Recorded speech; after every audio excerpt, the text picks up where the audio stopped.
Well, welcome to We Are the Hansons. I'm Jeremy Hanson, the husband and the dad, and you are? Maya Hanson, the mom and the wife. Mom and the wife. Okay, and today we're going to do a little bit different of a show, mostly because somebody pissed me off about what they said. So I thought I would come up with some of the things, at least some of the 10 things that people say most to us that are just kind of weird. We chose to have a lot of kids. We have 13 kids, just so people know, a large family. We're entrepreneurs, both self-employed. We have been for years, ups and downs. We're going to do a show one of these days about being homeless with our kids, which we were. Yes. Lots of surprises, not like we're not any different than any other family. Just instead of you going and grabbing a couple chicken breasts to make supper, we got to go to Costco and bring a tank to load up the food. Yeah. Yeah, Sure. it's kind of the same thing, but you wouldn't believe how rude some people are. Very, very rude. To the point, they almost want to pick a fight with you. Yep. And they will say some of the rudest things, and you get to a point where you get tough skin. And it kind of rolls off your back. But today, I don't know why this person kind of made me angry. It wasn't even in person. It was actually online. Yeah, people are rude. Yeah, well, I'm going to say, I'll tell you which one it was as we go through them. But the number one thing that gets asked of us are they all yours? In 22 years, how many times have you answered that question? Are they all yours? I think I've answered it quite a bit. Yeah, what, 1,000? Yeah, probably. Yeah, I don't know if it's because, people are stunned or, do they wonder if all your children are biological? Are they adopted? Are they blended? Is it a mix? But they got to know. It's it's something with the gossip. You can even in church sometimes you will feel like people talking man, they got 13 kids. Yeah. Yeah, don't you feel that? I do. I look at it we don't have to explain to anybody. And just because we're a blended family, that doesn't change that those kids are ours. All of ours. Yeah, it is a weird dichotomy, and people really don't understand it. I don't think that people understand anything if it's not about selfishness. If it takes you not to be selfish, I don't think people can understand it. Do you? No. How about this one? And this is basically what the guy said today. This is number 2. But this guy was responding to a post of all our pictures together. Yeah, and it wasn't even all the kids. It was just kids, I think, from maybe it was Easter. I can't remember. But this guy responded. He's like, and this one gets probably the second most of all time. Do you know what causes that? Hurt. Yeah. Have you gotten that? Yes. Yeah. Well, no, we have no idea what causes it. Because when they say this, usually they have a smirk on their face. They're trying to be funny. They're trying to be nosy. They're trying to be pricks. How do you usually respond to that? I tell them it's none of your business. They're our kids regardless. And I'll do what I want because guess what? We pay for our children. We pay our own way. Right. Not only do we pay, but we spend the proper amount of time with them. We've done things, even though it's extremely hard, we've done things the right way. And some people just can't get around that. They just can't understand that.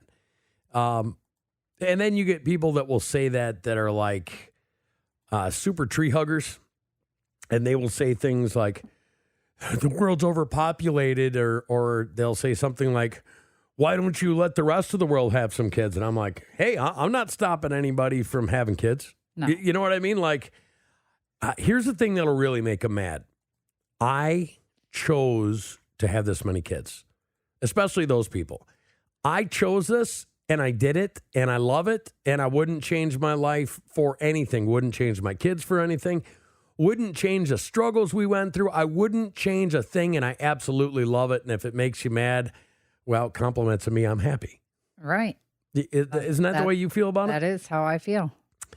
So, that one's probably the one that will get me the most, hot and bothered and angry.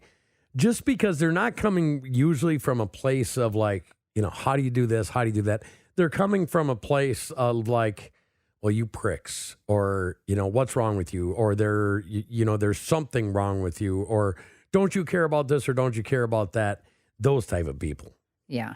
Yep. And they often try to flip it that they're being not enough time being spent with them. Yeah. Or they try and make it sound like they're not being jerks, which in reality, the way they say it and the way they respond to your response shows how they are. Yeah. Some people are just a-holes, right? Yes. And that they are. And you're a little bit nicer about it most of the time than I am. Like, I have no problem calling somebody I got a plethora. Dirtbag. Well, that'd be mild for me. But, just because when you're doing it to try to start something, I have no problem meeting you at the line. Yeah. That's kind of where I'm at. So, and then we get questions from people, and usually these are people that have already had a kid or two. They will say something like, oh, how do you afford all those kids? And, for me, that's just a practical question. That's, definitely rooted in understanding or concern. Maybe it's just disbelief because they know how expensive it is to raise a big family. Yeah, it is expensive, and we've had our struggles, but one thing I can say, our kids have never gone without. Right. They've always had something. Come hell or high water, I mean, we've done what we need to do. And I think every family gets into a jam once in a while. Most of the time, you can get out of it yourself if you are willing to pay and sacrifice the things that you need to. And usually that sacrifice is time. Like more time at work or more time doing a side hustle or something like that. But what I've found is we've created systems in our house, even down to the way we cook food, how we dish food up, how we eat, how we wash the dishes, what we do before we go to bed. All those things are systems. And when you have a lot of kids, systems really, really help, especially when it comes to, well, how do you afford all those kids? Well, we have systems. Yep. We have systems, and, whatever it takes to make sure our kids have, we do it. Yeah, it's almost like it's an attitude also. It's the way that we look at things. We wanted these kids, so we're going to make a way. Right. And, trust me, it was not all sunshine and rainbows. It wasn't that way at all. It was a lot of hard work. It was a lot of sacrifice, especially for the parents. I mean, that's just what we do as a parent is you sacrifice to make sure that the dreams that your kids come true. And even for our kids, I'll give you an example. My daughter, she's going to college, and, she got a lot of a grant and scholarships and worked very hard. And she's still struggling right now. And I see it. And I was telling her the other day, I was like, this struggle is actually going to benefit you later. Like, I understand you're never going to go hungry. You can stay at mom and dad's if you need to for a while, as long as you follow the rules. Like, no, none of your crap TV on my TV. But no, seriously, I think that struggle benefits you way more, especially in the long run, than having everything easy. Well, you don't want your kids to have everything easy or handed to them. No, otherwise, when I'm dead and gone, how are they ever going to do for their kids and their grandkids unless you learn the struggle and you learn to accept everything? And I think that's when people say, well, how do you afford that? That's what we did. We did our struggling. We went through and said, it doesn't matter what it takes. We're going to do it. It was a lot of calling the electric company and getting the payment postponed or, just to set it so we could pay this bill on this day and then next pay this day and just on. And we did it to make sure that our kids could have. Right. So, I mean, yeah, and that's not what a question. I don't get mad at that question. If they want to ask, well, how did you do this? Hey, I'm all here. We went through the struggle. We know what it's like. We can give you the tips and tricks that work for us. We still, to this day, tell our kids. Like when we see them struggling, especially the ones that have kids themselves already, we're like, hey, if you do this and this, you'll have more to do this or whatnot. If they listen. Yeah. And that's a that's a big if they listen. Because kids are humans, and after you turn 18, you got to become your own person. So we try really hard to support them in what they want to do with also being cautious and trying to tell them what we would do, but trying to support them for what they want to do. Trying to guide them in the right direction and the right path. Right. So, and that kind of, I don't know. It's just kind of one of them learning curves that you have as a parent. And another question I get quite frequently is, do you have a favorite? How many times have you been asked that? A lot. Yeah. And the truth is, I have never honestly had a favorite. Maybe a favorite to discipline. Just because each one of them have their own persona, their own, ego, their own. Some listened all the time, some didn't listen at all. I mean, every kid is different, but you love them all the same. Yeah. And, I don't think you can say that you have a favorite. I don't have a favorite. I don't have a favorite. No, but they're definitely different kids, and there's some things that you like about them, and there's some things that you don't like about them, and it's just a lot of those things that you don't like about them, they grow out of. Like, I've noticed that kids are like in stages. Like right now, my daughter, when you're young, you have a heart. When you're old, you have a brain. And she's kind of in the have a heart thing right now, and just this total bleeding heart. And it's like, what are you thinking? As a dad, that's what I'm saying. But I love her to death, and I know that it's just a phase, but we went through that with all of them, wouldn't you say? Yeah. Give an example. Sure. Okay, Like- so our kids are, well, especially the girls, they tend to watch really sappy movies. Ugh. Yeah, that's a So fact. they will watch them and then they'll come in later and they'll be crying about something that had nothing to do with the movie, but they think that it's happened. Like when our son Gavin moved out, Maddie came in bawling her eyes out. And we try to explain to them there's no sense in crying. You're not going to not ever see them again. You'll see them. Right. They just won't be living here. Yeah, and then she said, well, he's my favorite brother, but that changes too. So is there favorites in the house? It depends on the day, especially with the girls, well, he didn't take me to Seven Brew. Yeah, that type of superficial thing. But no, our kids do get like that. And each one of them, you do end up treating differently because of their needs, because of literally who they are. Like you'd never see the boys come up and say something like that, but it was just a month and a half ago. Maddie again is sitting up watching TV on a Saturday night or watching a movie or something, and the one friend in the movie passes away. Yeah. So she comes in and starts crying, and then our other little daughter, Torrin, she comes in and starts crying, and Torrin doesn't even know why she's crying, but Maddie's crying, so she's crying. Yeah. Yeah, I mean, it's just stuff like that. So the domino effect. Yeah, you gotta coddle them. So do we have a favorite? Absolutely not. But in a big family, in the dichotomy that we have, we don't have a favorite, but some of them were treated different in different situations depending on who they were. Wouldn't you say? Yeah. Like what they are like. Anna, for instance, she was born very early and had a lot of medicals. So she got a lot of our attention for a long while. Yeah, well, it was medical. I mean, Yeah. it was needed. But we love all the kids the same. We want all the great things for all the kids. So anyways, maybe we should just do a whole show on that. And that would explain us a little bit better. Yeah. How about how do you give each child enough attention? And this isn't something that's easy. One thing is every child is different and every child needs a little bit different amount of personal attention. So one, you really got to know your kids to know what they need. Yeah, for sure. And then secondly is finding time to do that. And I don't think we were very good at it when we were first out parenting. We try to do everything all together all the time. And sometimes that just doesn't work. Like you have to have, especially when they get into their preteen and teen years, they need one-on-one time majorly with both parents, and then not both parents together, just singular parents also. Yeah.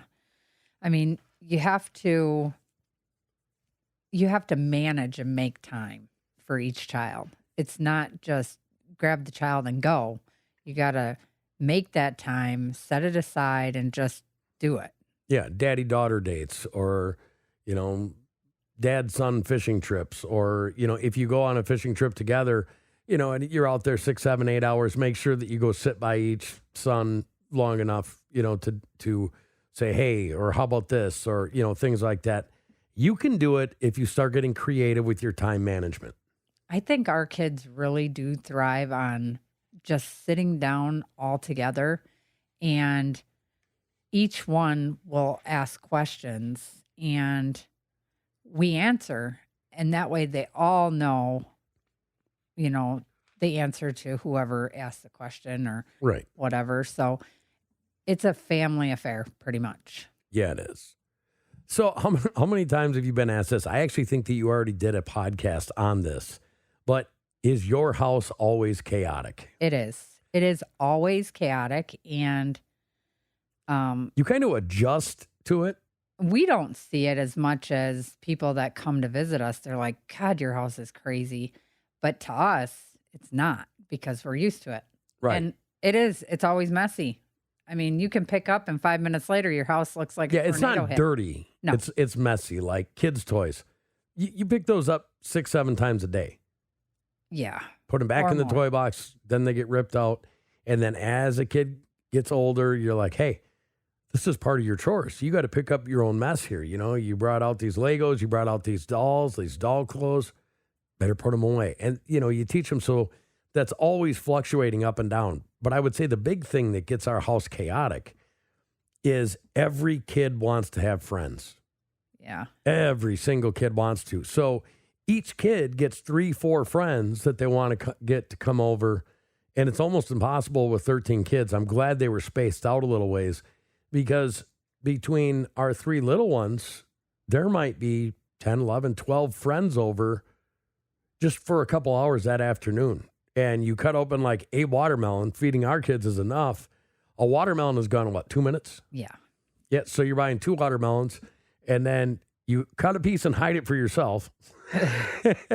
And then Pretty much. Yeah, I mean, that's just the way it is. So is it chaotic? Yes.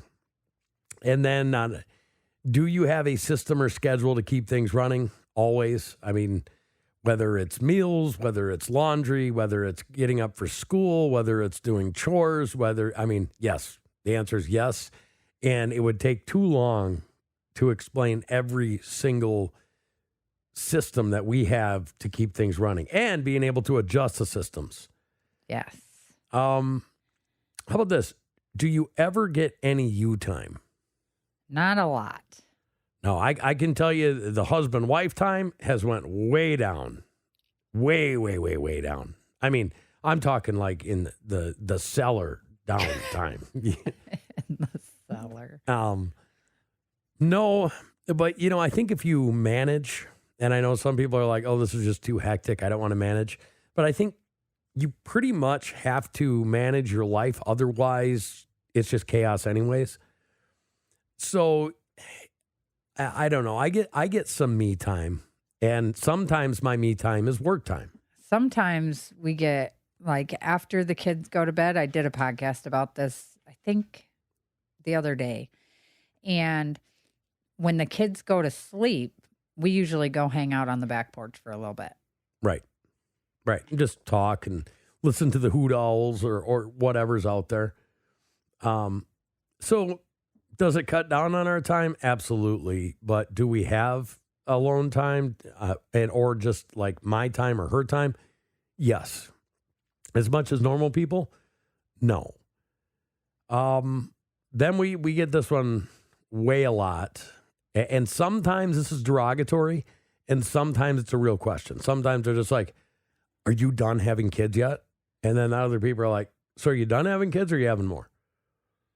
And the one person in the beginning, you just want to slap the crap out of them, when they say that, like, well, if I wanted to have kids, I'd have more.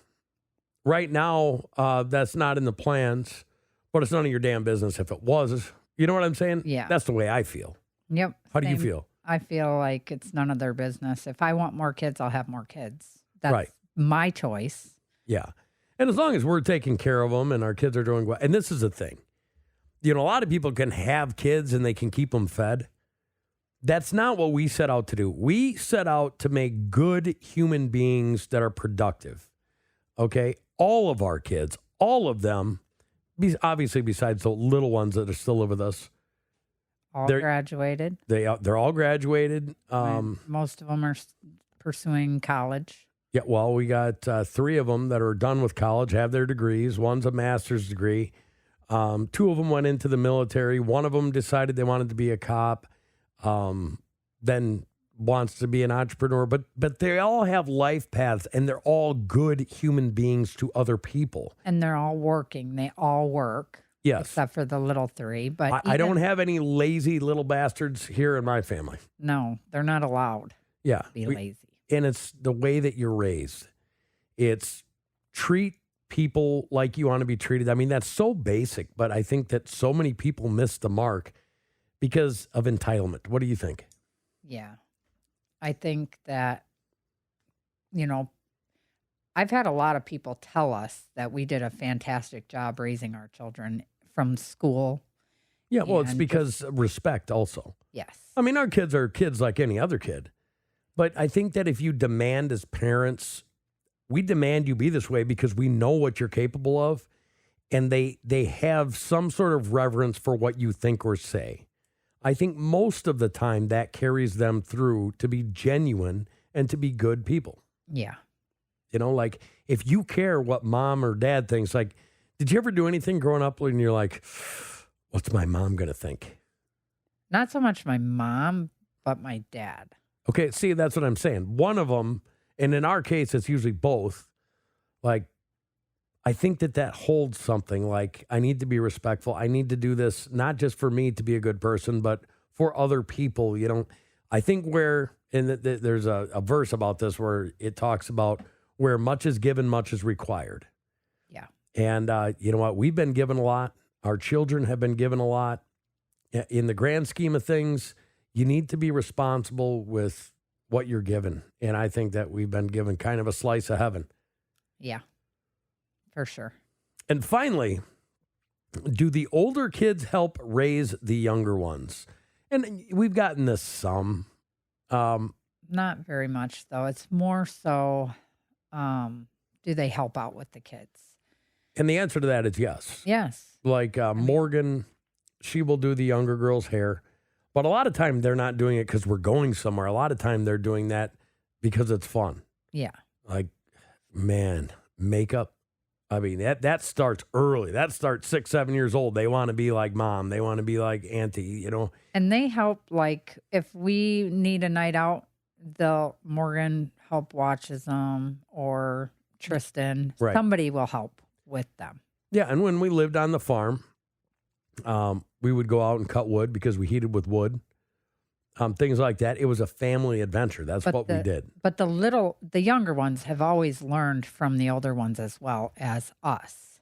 Oh, absolutely. They're the ones that need to show them as well as us that responsibility, respect. Yeah, making your car payment, making your phone payment, not, just being responsible in those ways, or how to treat people, or, like, man, you should see my little girls when it comes to my older girls dating. They are like, they take key points from every single time that she comes back or introduces, and they make fun of her, but they're literally learning. Yeah. So I think when you ask if the kids help raise, I think that the kids are very in tune with the other kids, and they learn a lot, by the way that those other kids are. Yeah. I was trying to Dr. Pepper Blackberry. I wouldn't say raise. I would say guide. Guide. They help guide them instead of, it's not raising them. We do the raising, but they're there to show them, right. Yeah. And then how to love, how to joke. I mean, all those things happen intra-family. You know what I mean? Like how you are going to be with somebody else. You know, where have you gone over the line? That type of thing. That all comes from watching the people you're around. Yes, for sure. And all our kids are close with each other. Very. So that was 10 questions, folks, that people ask us a lot that I thought you might be interested in. We're going to talk about in the next podcast about a couple of the derogatory ones and just how we deal with that if you're one of those people that deal with that.